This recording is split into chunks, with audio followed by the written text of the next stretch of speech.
Today I'm doing another episode in my Building the Shot series, going over how I created this image on the screen right here. When I took this photo last week and I was really happy with it, I thought might as well make another video from this series explaining how I took that shot. And I think it's gonna be especially helpful for a couple different reasons that I'm gonna go over in just a little bit. If you're new to the channel or you're just not familiar with what this series is, it's a video series that I started recently where I pretty much explain as much as I can about how I created a certain photo that I'm gonna be highlighting in every single episode. I've already done a couple of different episodes from this series, so in case you guys wanna know how I created the images that are on the screen right now, those images right there, then you can check out the links in the description area below, or you can check out the playlist that's gonna be in top right corner of the screen right here somewhere. I try to keep these videos as educational as possible so you guys learn a lot, but I can't teach you everything. What I can do though is recommend a learning resource such as Skillshare, and of course this video is sponsored by Skillshare. Skillshare is an online learning community with more than 25,000 different classes in different categories such as design, business, photography of course, and even off-camera flash. And with their premium membership, you get unlimited access to all the different classes and communities that they offer, so you can design a curriculum that's gonna be best for you to learn. Skillshare is the perfect place to fuel your curiosity, test your creativity, and expand your career as much as you can in 2019. As I mentioned before, I like to keep my videos educational, but I don't teach every single thing about off-camera flash and photography. But luckily enough, on Skillshare, there's perfect classes for you to learn off-camera flash, natural light, or even the very basics of photography. So I highly recommend those classes if you really want to learn. If you're wondering about the price, Skillshare is not even that expensive at being less than $10 a month for an annual subscription. So you guys can join more than 7 million creators online learning with Skillshare. And you know what? The first 500 people to use my link in the description area below will get a free 2-month trial. All right, so I want to talk about the gear first because although I don't think gear matters in some instances, I do have certain reasons for using the gear that I chose for this photo. So let me go ahead and talk about that right now. When it comes to the camera, that is something that doesn't have a huge impact in my opinion on how this photo was created. But the only reason I use the A7R III is because I really enjoy that camera and the eye autofocus, and I enjoy the high resolution photos that it provides. When it comes to the lens, I don't have a Zeiss 50mm 1.4, which is what I used to create this photo. But my friend Rob Hall, who also has an amazing YouTube channel that you guys definitely need to check out, link in the description area below, he has the 50 1.4 and he was at the photo shoot. So I wanted to use that because I hear Zeiss does amazing things with their lenses. So although typically I do use the Sigma Art 105 1.4, I wanted to try out the Zeiss 50 because I don't even own a 50 other than the Sony FE 1.8, which I don't think is that great of a lens, especially wide open, and it doesn't even have an aperture of 1.4. So I wanted to use that lens to create the shot and see how it felt. When it comes to the transmitter, I'm using the GODOX X Pro transmitter, also known as the R2 Pro transmitter by Adorama. It's just very simple in its design and I like the interface of it. Even though there's a Mark II version of this transmitter that has more features, I just don't really need those features for now, so I'm using the original R2 or the X Pro transmitter. When it comes to the light I use, I actually use the GODOX V1 prototype for Canon, which is this light right here.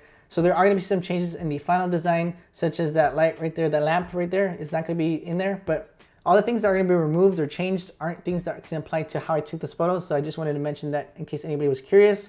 But I used this light, and since I used it off camera, since I used my GODOX X Pro transmitter for Sony, and since GODOX products tend to work cross-brand, I was able to use it off camera flash with high-speed sync. So I just wanted to mention that because it's actually a huge feature and why I recommend GODOX products all the time. This right here is the prototype that I use. This is the final design, just in case you guys want to see that. But I will make a full review on the final production of the GODOX V1, so you guys can look forward to that. I do want to mention that both of these lights have internal receivers, so that's how I was able to fire the lights without anything attached to it. I mentioned in the beginning of the video that I thought this video would be really helpful because this is the best setup that you can use when you're starting out. A shoot-through umbrella with a speed light is going to be the best and most affordable thing to get to kind of just start experimenting with off-camera flash. Although I did use an expensive speed light and umbrella, you could have simply swapped those out for a cheaper shoot-through umbrella and a cheaper $60 speed light and taken the exact same shot. I was actually forced into using this umbrella because right now there's no GODOX S-type bracket that attaches to the V1, so I couldn't use any of my bonus mount modifiers with the V1, but I was happy about that because it forced me into using this simpler setup that's gonna be helpful to people who are just starting out.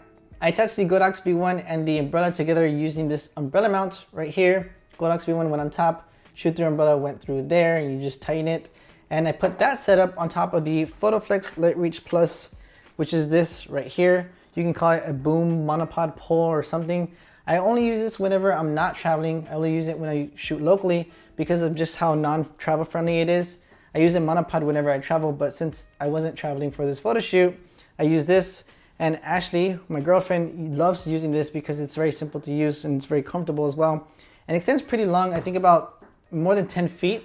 And it actually has a flat side on top here, which is gonna be helpful in preventing it from turning on a windy day. All right, so now that we discussed the gear and why I chose that gear, let's go ahead and talk about the photo and my thought process involved with taking the photo. I'm gonna open up Lightroom, which is what I'm using at the moment, and you guys can see the straight out of camera shots. Okay, so this is the first shot. I did already apply color adjustments to these photos, so let me go ahead and just kind of remove those. This is how the shot looks like straight out of camera. I do want to mention that this is one where she wasn't paying attention, so that's why her mouth's open and all that. So sorry, Sam, for showing this photo. Let me go ahead and explain a little bit about what was going through my mind when I took this shot. This was a group shoot. I was shooting with Rob Hall, again, great photographer and YouTuber. You guys need to check out, link in the description, as well as Eli Infante, another YouTuber and great photographer, link in the description as well. They were shooting along with me. And whenever I shoot with anybody else, especially for a group shoot with more than one person or more than two people, I try to be as fast as I can. I don't want to waste anybody's time. And we were shooting in the afternoon at this point. It was actually, I think, around almost 7 o'clock. It was 6:50, yeah, almost 7 o'clock right there. And at this time, the light was kind of dying. And whenever I'm shooting with anybody and I don't want to waste any time, I try to be as fast as possible and try to envision the shot beforehand. I shot in this location that actually Eli decided to shoot at. It was a really great location, but it doesn't look like one at face value. There's a lot of trash around. There was a fence right there in the background that some people might find not appealing. I thought it was interesting. I knew I wanted to get the little grassy area on the bottom in the foreground. So I got at a low angle. That's why I chose that position. And I knew that I wanted to get those colors in the sky at that exact placement where it is behind her. I was seeing, like, you could see it, that there was blue in the sky in the right, and then there was like that golden light on the left side. So I thought that was gonna be very interesting. So that's why I chose that exact same spot, even though there is a fence right there, which again, some people might not find appealing. Actually, before I continue, let me explain the settings for a second. I used 1/8,000th of a second, which is gonna be in high-speed sync. Anytime I'm passing 250th of a second on my A7R3, that's in high-speed sync. I used ISO 50 and I used f1.4. The reason why I used all those settings is because I was using a wide aperture of f1.4 on a sunny day. So using a wide aperture is gonna let in a lot of ambient light. And in order to bring that level of ambient light down to what you're seeing in the shot, is I needed to use a fast shutter speed and a low ISO. I used the very fastest shutter speed capable and the lowest ISO capable, and it ended up in this exposure right here. Let me continue so you guys aren't seeing Sam like that right now.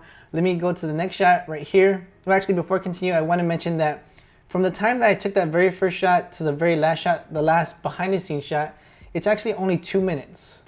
It's actually, yep, so the first shot was taken at 6:59, 46 seconds. The last behind the scenes was at 7:01:57, so a little bit more than 2 minutes. But my point for explaining that is that because you have to work fast sometimes. That light is going away and it's going to become very different. Even those 2 minutes that just passed, the ambient light at the beginning of that and at the end of that is pretty different. If you're shooting at a time where the ambient's changing, every second, you have to shoot very fast, or else by the time that you get the light set up and have that vision and you're executing it finally, it might be much different than what you were expecting in the beginning. This is the second shot that's much more flattering than that first for Sam. But again, this shot right here has my color changes applied. I'm gonna reset the photo real quick so you guys can see how it looks like straight out of camera. I do like to really bring out those colors, and I'll explain how I did so in a second. But at this point of taking the photo, I did think that I wanted her to be facing away where her head is tilted away from the light. But after a couple shots, I changed it. I'll explain in a second. But what I want to go over in this shot here is how close the light is. Since I'm using a speed light and I'm using very dark settings like 1/8000th of a second, ISO 50, f1.4, I have to get really close since the speed light's not as much as like a 400 watt strobe, for example. And since I'm using a shoot-through umbrella, I can really maximize how much light I'm going to get from that speed light by having it really close. At this point, I do like the pose, but it isn't until a couple seconds later that I realized that I want to switch it up a bit. But let me just go ahead and show you the next couple of shots. This is the next shot. And I think at this point, I saw that her hair was kind of blowing in the wind, especially with the hair that's next to her shirt on the bottom here. I really like that. So that kind of gave me the idea of, you know what, maybe I'll time it so that the hair looks bigger with more volume. I take another shot just for variety's sake with the hair down. It looks pretty nice here. But on this very next shot, which is the one I ended up really liking, you'll see that her head is now tilted towards the umbrella.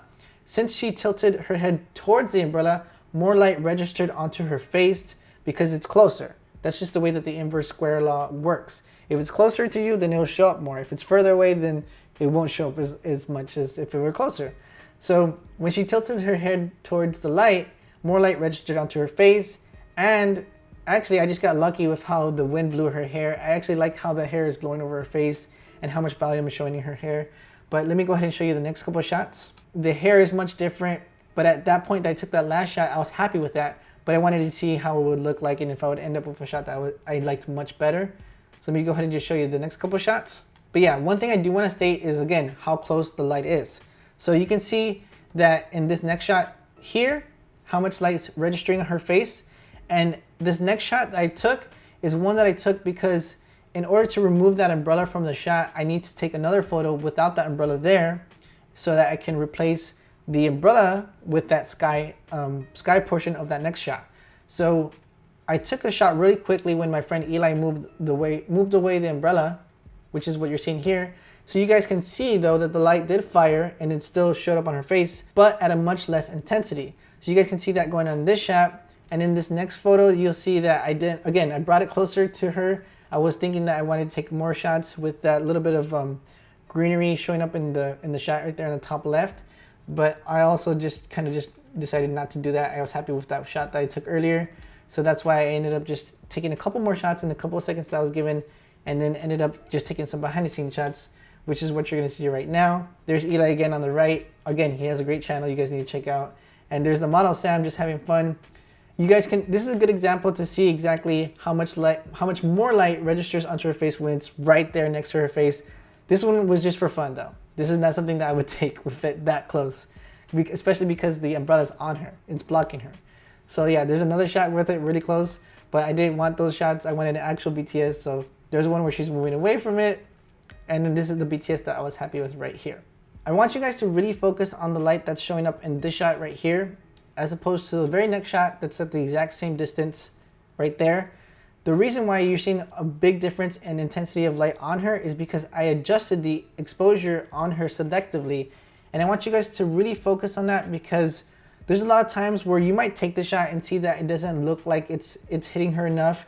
But as long as the light quality is fine, I've come to learn over the past couple of years, is that as long as the light quality is fine, you can sort of cheat a little bit and bring up the exposure on the subject selectively, and it'll look pretty fine. It looked really, really good. So let me just show you guys exactly what I mean. So although I did apply different color settings, I will kind of just remove, actually I will remove the settings that I applied to her selectively first. So I'm gonna hit K so you can bring up the adjustment brush area. And you guys can see exactly what I did. This right here is exposure that I brought up by 1.6 stops. So let me go ahead and just delete that.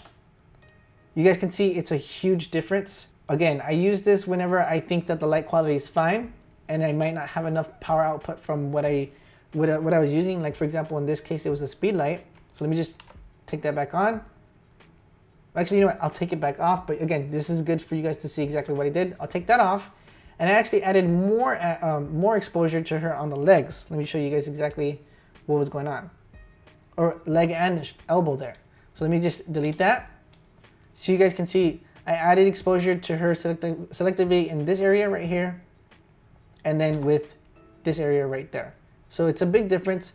But what I knew is that I had a good base to start with. I knew that I didn't want the exposure to be bright around her, but I was happy with adjusting it higher on her selectively. That is what I applied to her selectively, but what I applied to the entire shot was, I believe I changed the warmth to be 100 Kelvin higher.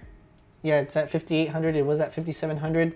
The tint is the same, but what I did in terms of colors is something that I always do in all my photos, and I always bring up that blue primary saturation slider up to maybe 60, sometimes 80. I also I corrected the distortion, but not the vignetting. Added a little bit of sharpening. I always bring it up to 60. I think it's a default 40. And then I think I changed the saturation. Yep, I added a lot of yellows. You guys can see a little bit subtlety in the ground right there. I added a lot of yellows took off some of the orange and added a lot of the blues. And I don't think it did anything to the luminance. Oh yeah, so I brought the oranges up 25, and I don't think it did anything to the hues. So that was what I did in Lightroom. I brought up the exposure on her selectively using an adjustment brush, and I also brought up the colors. I brought out the colors because I really like colors in my photos. I don't have the PSD file saved for the edit, but I will bring out the edit and compare it to this Lightroom edit so you guys can see what I did. This is the final version that I ended up being happy with, but this is the edit that came out of Lightroom. You guys can see a couple things going on. Of course, the main thing that you can see is that the umbrella is no longer in the shot. You can also see that I liquefied some of the collar because I felt like it was too wrinkly in the collar. I also liquefied her clothing to be closer to how she actually is. Sometimes clothes can bunch up and make you appear bigger, so I have no issue with making the subject look a little bit more like how they actually look like. So that's why I liquefied her leg a little bit and her clothing. And I also liquefied the hair a bit. I removed some of the umbrella or something going on in the reflection. Let me just see what's going on here. Yeah, some part was just really distracting in the photo right here. So I went ahead and just removed that area. I also added a little bit of dodge and burn, just a little bit, and a little bit of frequency separation. And again, I did bring out the colors a little bit more in this shot. And that's pretty much it. I hope that you guys, forgive me for not having the PSD. I will remember to save the PSD file in future videos.